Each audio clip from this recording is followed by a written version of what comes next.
When I was 12, I came to the conclusion that everyone in the world, including my own family, was against me. I was never a problem child, but my parents sure treated me like one. For example, I used to need to be home by 5:00 p.m. every day. This clearly restricted my amount of playtime outdoors. I wasn't allowed to have friends over to play at the house, nor was I allowed to go over anyone else's. But I had to finish homework directly after I came home from school, no matter how long it took. My parents refused to buy me video games and forced me to read books and then write a book report on them to prove I actually read it. Now, even though those rules listed above were quite frustrating to me as a child, they aren't what upset me most. What really hurt me was the lack of compassion on behalf of my parents. My mother was a bitter woman who always made me feel guilty about accidents or mistakes I've made. My father only knew one emotion: frustration. The only time he spoke to me was when he screamed at me for receiving poor test scores or beat me for misbehaving. But enough about them. Let's talk about my school psychologist. For his own privacy, we will call him Dr. Tanner. Like most junior high schools, a psychologist is always available on campus during school hours to assist any students in need of counseling, whether it is emotional, academic, social, behavioral, etc. To be honest, I have never seen any students talking with Dr. Tanner. Every day, I would walk past his office on my way to the cafeteria and peek through his door's little window. He would always be alone in there, working on some paperwork. I guess that most kids were too afraid to speak about their problems to an adult who was practically a stranger. For this reason, it took me 3 weeks to muster enough courage to go into his office. March 2nd, 1993 was the day I decided to voice my troubles to Dr. Tanner. During lunch break, I stood in front of his office door and knocked. Through the window, I could see him raise his head, smile, and motion for me to come in. I did. He greeted me by introducing himself and asking for my name.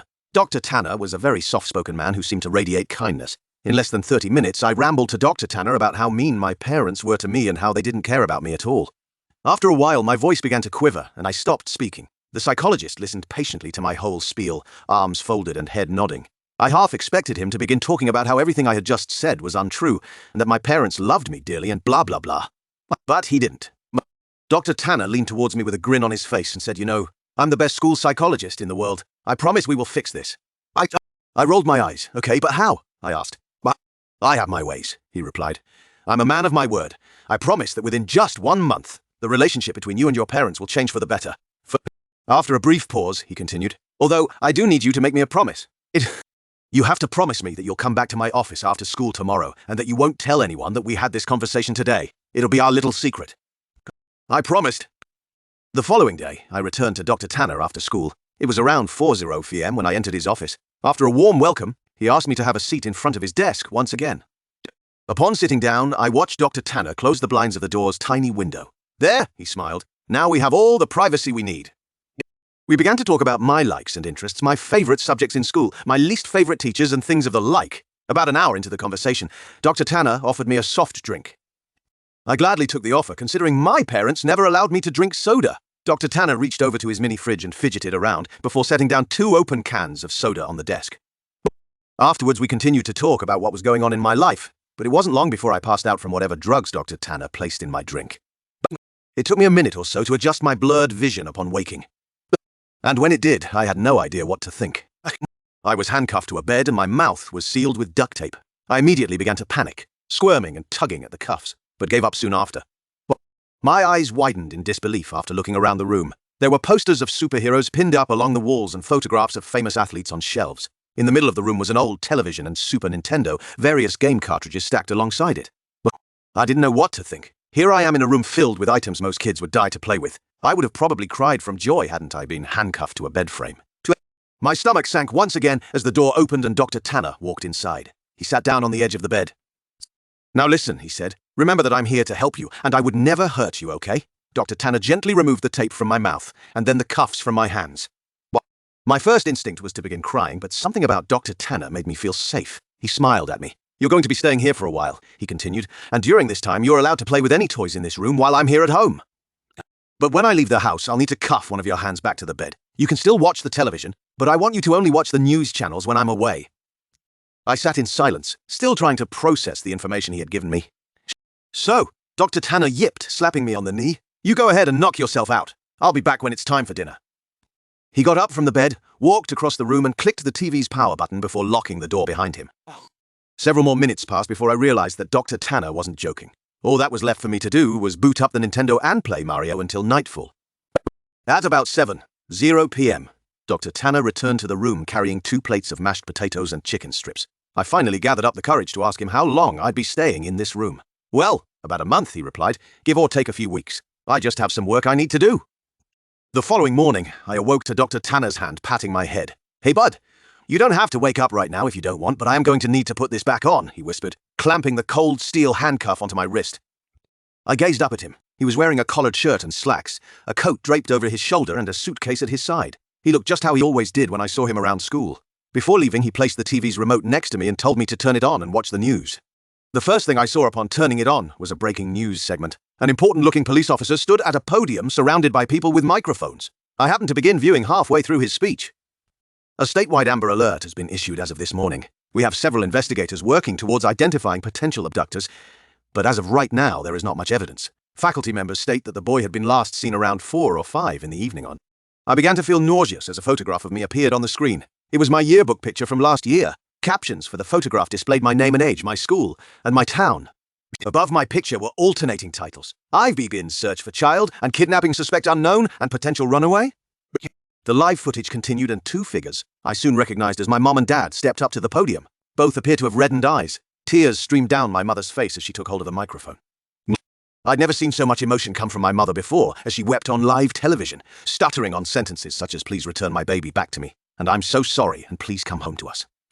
When my father took the microphone, I nearly expected his attitude to be stone cold, but he too had tears in his eyes. He pleaded to the world to bring his son home safely and lastly begged for my forgiveness. "I know I haven't been the best father, but goddammit, do I wish I had been now. Please bring my boy back." I turned the power off shortly after. My emotions were mixed, for I had never once seen my father cry. I felt miserable that my parents were being put through so much, but at the same time, I felt relief.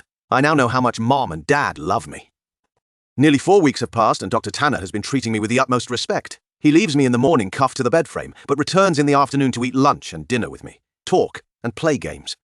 I never would have guessed how good Dr. Tanner was at Monopoly and Scrabble. But one morning when Dr. Tanner woke me before heading off to work, I noticed a stern look on his face. I also realized that it was 3 hours earlier than when he usually wakes me. "You need to watch the news today, no exceptions. I want you to keep the television on all day and pay close attention to it," he stated grimly. I, of course, complied and watched him exit the room. About 2 hours later, a breaking news segment interrupted the toothpaste commercial I was watching. The title: "Human remnants found dead." 2 staunch-looking men in suits stood aside one another and began speaking.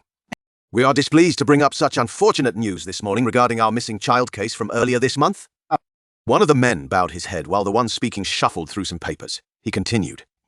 "Remains of a body have been found in a garbage bag beneath a highway overpass. The body appears to be that of a child, although not much of it is left. The body has been decapitated, and much has been burnt to ash and bone." The screen shifted over to a helicopter view of the freeway. Dozens of police cars gathered near the bottom of a tall overpass. The man's voice could still be heard. Within the bag, police found a junior high school identification card labeled as such. The screen showed the school ID card I always kept in my backpack. The plastic was sort of melted away, but my photograph and name were intact. After the 2 men dismissed themselves, the camera panned over to my parents. They were sitting among reporters. My mother's face held a painful grimace, and my father sulked his head down at his knees. I shut the television off. Dr. Tanner returned home very late. He hurried into the room, unlocked my cuffs, and placed a bottle of fizzing water into my hand. He placed his hands onto my shoulders and smiled. "I made you a promise, didn't I?" I nodded, tears squeezing their way out my eyes. "You need to make me a promise again," he whispered. "Shut off, spade." He told me that I needed to drink all the water in the bottle. It would help me sleep, and that from here on, I'm never to tell anyone that I ever met him, I promised. "I told you I'm the best school psychologist in the world, didn't I?" And he was right. I woke later that night to find myself lying in the middle of a park, stars shining brilliantly across the night sky. I recognized the park. It wasn't too far from my school. A mile or so down the road, I saw my house. The lights were off inside, but I could make out my father sitting on the step leading to the front door. I hesitantly called out to him. He lifted his head slowly, but when he saw it was me, he sprang to his feet, ran towards me arms open, yelling my name. My mother erupted from the house behind him. Dr. Tanner was right. Things have changed with my family and I. My parents smile more often and treat me lovingly. I could not ask for a more perfect ending. Every now and then, I see Dr. Tanner on campus, walking to and from his office. Rarely do we ever make eye contact, let alone speak to one another, but sometimes he'll shoot me a wink and a smile. I'll always keep my promise to him and pretend I never met him, But there will always be one question forever floating in my mind. Who did Dr. Tanner decapitate and throw off the overpass?